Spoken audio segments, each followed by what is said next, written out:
এখানে 500 রুই মাছ আছে, আমি এটাকে ভেজে নেব। হলুদ দিলাম, লবণ দিলাম, নিয়ে এটাকে মাখিয়ে নেব ভালো করে। আমি এবার তেল দিয়ে দেবো।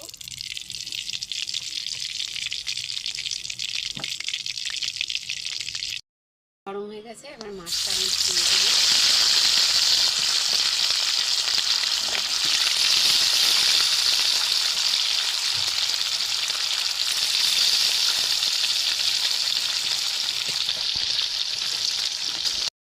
এরকম করে লাল লাল করে ভেজে নেবো আমি মাছটাকে ভালো করে।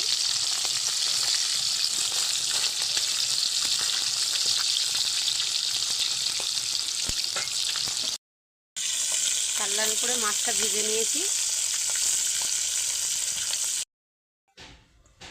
পটলগুলো কেটে নিয়েছি লম্বা লম্বা করে, আলু দিয়ে পটলগুলো মাছ দিয়ে ঝোল করব, তো ওই জন্য লম্বা লম্বা করে কেটে নিয়েছি। এবার আমি তেলে দিয়ে একটু ভেজে নেবো। মাছ ভাজার তেল আছে, এর মধ্যে পটল আলুটা আমি একটু ভেজে নেব।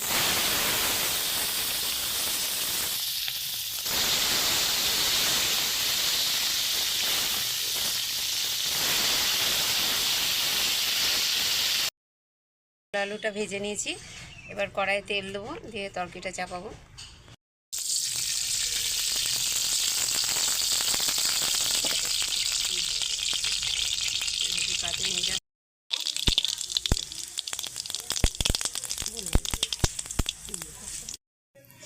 তেজপাতা দিয়ে কাটা পেঁয়াজ দিয়ে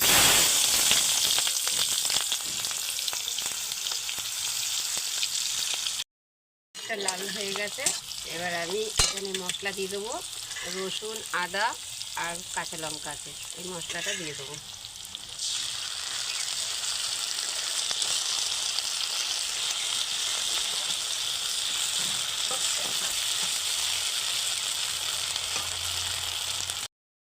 দিয়ে দেবো,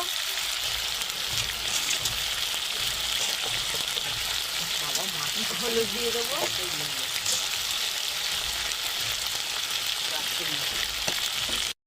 ধনের গুঁড়ো দিয়ে দেবো,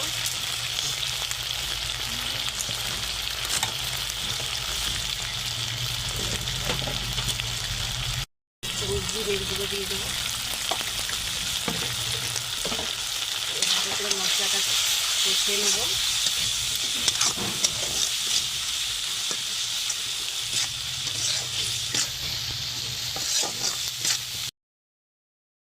মশলা কষা হয়ে গেছে, এবার টমেটোটা দিয়ে দেবো।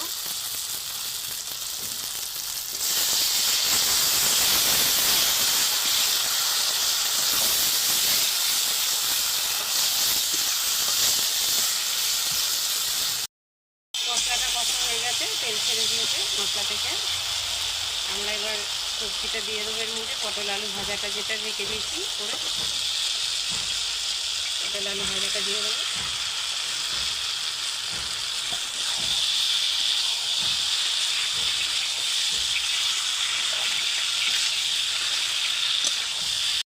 কষা হয়ে গেছে, এবার জল দিয়ে দেবো অল্প করে।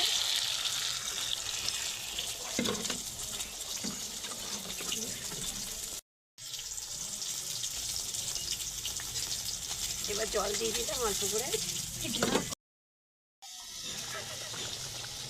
জলটা ফুটে গেছে, আমি এবার মাছটা, ভাজা মাছটা দিয়ে দেবো জলের মধ্যে।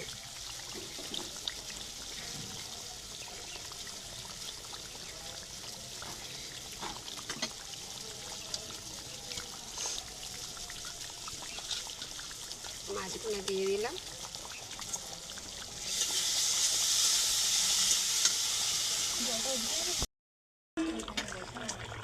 এবার তরকারিটা হয়ে গেছে, সেদ্ধ হয়ে গেছে সবই। এবারে হালকা করে গরম মশলা দিয়ে আমি নামিয়ে নেবো।